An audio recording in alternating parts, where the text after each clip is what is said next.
Hey folks, so first things first, obviously my giveaway is going to be drawn on Friday, so by all means, if you haven't gone over to that video and commented on it, please comment on it. It's the one that says open in the playlist, which will be linked in the top corner.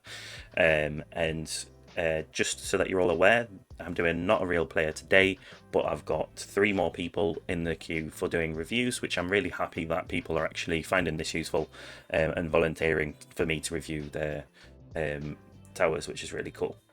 So with this one, first things first, we're looking at someone who has 4.5 trillion coins earned, so that's a nice start. Please read your mail.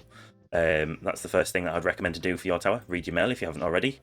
And then this is one that I actually like the looks of. I don't have to say do a milestone run for this one. You probably do need to do another tier 12 run. It might get you a milestone, but it's not like you've forgotten to do a tier sort of thing, which is good to hear. I do like these values. Like I can see, you said you're doing 7, 8, and 10 for your farming runs. I can see why. Obviously, 10 is your best, and I'm assuming you basically skip 9 because it doesn't give you that much longer, whereas 8 and 7 give you a good couple of hours extra. Which is nice to see. So I'm happy with where you're farming at the moment. I would say definitely look into investing in your econ a bit. You're the first tower that I've reviewed as well, which has the enhancements, which is good to see. I won't go over like your enhancements because at the end of the day, enhancements are pretty straightforward. Like there's no invest in this instead of that, really. I know you said you looked at your ultimate weapons as well. So for your peak, you've got Inner Landmine, Smart Missiles, and Poison Swamp. I feel like this is a really difficult one to choose on. At the moment, I'd probably say Poison Swamp is your best option, so you can get that perma because that can outshine Smart Missiles where we are at in the game at this point in time, unless another update's going to make Smart Missiles better again. Inner Landmines, it's good, it has its uses, but I mean, I haven't got it, I haven't picked it for a reason, but I won't get into that now as we're going over your tower. So what I'd say though is it's probably not worth buying just yet. The biggest thing that I would say for you right now is I know it's expensive, but pull the cooldown of Death Wave to 2 minutes 30. I know it's naturally synced right now, but pulling that down to 2:30 is going to give you a nice econ boost. Once they're all linked together in time wise, I would say push up your Golden Tower bonus a little bit. It's a little bit low. I mean, mine's a little bit low to be fair, but I just feel like that would be a good econ boost for you. You said your Black Hole gives full coverage, which is really nice. I do like this combo. You've got like the best, like you've basically got all the econs in your first 4 draws, which is really good. I would say definitely, obviously, it's going to take a while to get you the stones to do it, but focus on getting this to 2 minutes 30. Do not reduce these at all until this is 2 minute 30. And then I'd say definitely some Golden Tower bonus. And I think that kind of takes you up to a couple of months because you said you're farming platinum. Say farming platinum, sorry, your tournaments are at platinum. You said you spec for Orb Devo if you have time to pay attention to your run. If you don't, you just do Blender, which is fine. I mean, I mostly did Blender because I didn't have the time to sit there. So I've done well just doing Blender. Maybe I could have got here quicker, so like where I am quicker, if I did Orb Devo, but I just didn't have the time to invest in it. Workshops, obviously it's a Devo workshop, so there's nothing really to say on your workshops. I can see that you've got everything invested where you should. I would say, I don't know if it's the card you're using, but I think it's the card you're using. Unequip it if you're going Orb Devo. Like, you want it to be at 0%, so that things don't accidentally upgrade and break your run. Your attack level skips is higher, which should be because obviously you're doing EHP build at the moment. Yes, you've got 3 upgrades in and you're farming. Oh no, that's your tournament one. Hang on. So it's from here. Blender, yeah, you've got 3 ups. Take 3 ups out. You can put 3 ups back in when you do your blender. So like, you can take this out, put in, I don't know, I'll look for one that you can put in. You didn't go through them here. Did you not go through your cards? There you go, hang on. I'll say you can put extra orbs in so that you can put your orbs in the right place. or don't think I can see you. I'm just trying to think what you've got equipped right now. You could put damage in, maybe, I guess. You don't want range. Slower it might actually be good. Have you got any bit of balance on? I don't think I can. Hang on. Yeah, you do. Good. But yeah, so take off 3 ups. You can put something else in for the earlier part of the run until you go into Blender, and then put 3 ups back into your rotation. Just make sure you put a card that there's no lock on, basically. For your modules, I like where your modules are at, not gonna lie. I would obviously put the rest of the primordial in there, pump that up, because that'll probably go up to around 97 as well, in that area.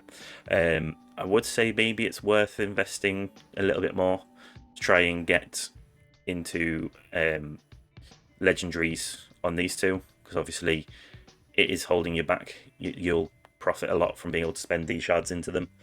I know obviously it's gem intensive, I do understand that, and you still haven't maxed out all your cards. I am a big fan of this, but be wary until it's like perma black hole. It's not like amazing. Obviously, I do feel like with primordial, it is now okay to get perma black hole before you sync naturally with everything. So like have the other 2 sync out of your trio. So like if you got these to 230, I would not be mad if you then went for perma black hole, because that's obviously going to give you a lot more longevity. You did show off your substats. I'm happy with these substats, honestly. Death wave quantity is a must in my opinion. Golden tower bonus, and see the 10-meter black hole size. I get why you've got it there, right, for the full coverage. But I feel like this could potentially be used elsewhere as well. But I'm not mad with it. I understand why you've got it there. Attack and enemy levels, get some package chance. I would say for a farming setup, definitely look to have coins per kill. And wall health regen, and defense makes complete sense. You're using sharp fortitude, right? So again, happy with that. I saw that you basically 2 times to 3 times on your labs, so it's a good place to be. I can see your wall health is quite strong now, and your wall regen is getting up there. Your death wave cells bonus is an important one to get out of the way. Standard perk bonus, I'm glad you've got this in here, because that's one of my suggestions to keep that in. And wall thorns level 10, again, wall thorns is a must for anyone that uses the wall. And then you've got all your labs. So with your labs, I would say get target priority level 2. It's going to really help out when you're doing your tournament runs, because it's important to focus on the ones with battle conditions. Maybe push up your lab speed a little bit more if you can, when you have time. Your damage, I mean, if you decide to go into a damage build, then this comes important, right? But I'd say crit factor is the one that you want to focus on if you do go into more of a damage build. I wouldn't bother your damage per meter, because I can see you're not really doing a range build. Damage per meter only matters if you go for a range build. Like you can probably get your crit factor going for a couple of days before you even consider going back into doing damage as well. Then go into your defense. So your defense I can see is actually quite nice. So if you do consider going into like a full-on wall build, which it looks like you kind of are, but like I always say, if you are considering, what I would say is get your wall regen to like level 15, and then go pump up your health regen a bit more. You kind of want to bounce between health regen and wall regen. If you can put them both in together, even better. Obviously, don't skip on your health plus. Keep pushing up until you unlock health regen, increase your health regen alongside it, and then keep pumping into them until you unlock wall health, and then increase your wall health, and it'll do you wonders. I really want to get back into having sharp fortitude for the wall, but that's not going to happen anytime soon. Ob boss hit level, please increase this. This is going to help you out a lot. Even if it only gets like 2 or 3 hits on the boss, right? That can be the difference between hitting the boss with your wall thorns like 5 times or 6 times, and obviously that's like 1 less hit from the boss. That can extend your run, so definitely worth looking into investing in Orb boss hit. Wall rebuild, there's no real reason to get that for now, especially where you're at. So don't worry about that really. Wall invincibility, again, not really important. Wall fortification, if you're increasing the health, this is definitely something that you don't want to sleep on. I would say increase your wall fortification a bit as well. It is lacking in comparison to the other increases that you have. I know it's an expensive one, um, but it is definitely worth it. I thought I clicked on the right one there. Apologies. I can't go back because I've got my game over the back button. Bear with me. My background music just died. Apologies. Just going to get that working potentially. But yeah, so yeah, your wall health level 36. It's costing 19 billion. It is much cheaper. I do realize that. But the return on investment from wall fortification is much better. So I would look at doing wall fortification over wall health, if you can afford it. If you can't afford it, wall health obviously is going to at least be somewhat useful. Your coins per kill is actually pretty nice. So with the econ, I would say with the fact that your spotlight is almost, it's not even half, it's like what, 60 degrees? 64 degrees is what you've got on yours. So it's almost a quarter of the screen. I would say your spotlight coins needs to go up. I know it's not showed on this screen, but I took some notes from looking through all of it before the video. So spotlight coins can probably go up a few levels, like I'd say 3 levels, maybe 4. And then your death wave coins bonus as well. I feel like that could go up again 3 or 4 levels, and then coins per kill, just stick that in for like 10 levels, I'd say. And then that'll take you a good month, maybe a little bit longer. It depends on how many lab slots you can put together for these things. Interest is not important unless you're going to be going for like project funding. I feel like that's when cash actually becomes useful to pump into, because cash converts into damage. Package after boss is always important. Recovery package amount. If you're pushing for G comp, I would say look at doing recovery package chance. You want that one up. Also, I see you've been pumping into your enemy attack level skips. That's good. I would say try and see if you can max that lab out as soon as you can. Just gets it done out of the way, and it gives you a nice bonus. Your Golden Tower bonus is at a good spot right now, so I wouldn't really worry about it. I do like the fact that you've got Golden Tower duration level maxed. I still need to max that myself. As said, your Death Wave coins needs to go up to like level 16, or should, I should say, rather than needs to. Again, I forgot to clarify this at the beginning of the video, but again, this is my suggestions. You don't have to listen to me. Play your own way. This is another one that I would say is worth looking into investing in if you can. If you can't, I wouldn't be mad. Again, it's quite expensive. It just means that when your black hole's active, you're not going to get chip damage if you get like a protector come in here and he's protecting like 6 ranged enemies, so they can't keep hitting you. Extra orbs is max, which is good. So it's weird that your extra orb card isn't in there. I say it's weird, obviously it's your choice. I just want to double check something that I feel like, yeah, your black holes maxed, so that's good. And then energy shield extra hits is another one that's nice to invest into, especially for tournaments. So this is something that's a little bit weird, that the way that it works with your death defies is even when you've got all this like over health, right? If the enemy's hitting for 6.24 trillion, you can death defy. So yes, it does mean that like the hits aren't gonna always kill you, but you can like negate and it, or you can death defy and it won't use up a hit. So like it's useful for extending your life, having the energy shield even in an EHP build. Obviously scatters are an issue with that, but if it's like the rays or the bosses that are hitting you, you can actually get much more, or a couple more levels out of having energy shield in there. Again, that's my opinion. Perks are quite nicely leveled. I would say maybe look at doing another ban perk. Wave required. I don't know. It's a weird one. It can be useful, but also it's a very long time to be sitting in a lab. So I'm not mad if you don't do that. Be careful with golden bot cooldown. I know you haven't done it yet, but be careful with it because it can be a foot gun. Make sure you're always syncing your golden bot. I would say always try and sync your gold bot with recon if you can. Enemies, I wouldn't invest in the enemy ones. And then you didn't show me your shards, so I don't know what your shard labs are like. Module labs, apologies. But that's not bad. With bounty and fetch, it's just basically kind of do them as you see fit. Your golden bot, I can see, is basically just unlocked and you've been going for range. Range is very important with the golden bot, so I'm okay with that. Obviously, your cooldown is not synced because what? You're at 2 minutes 30, which is 120, 150. So if you're wanting to sync it, you need to get down to like 75 seconds, which is a bit of an investment. So,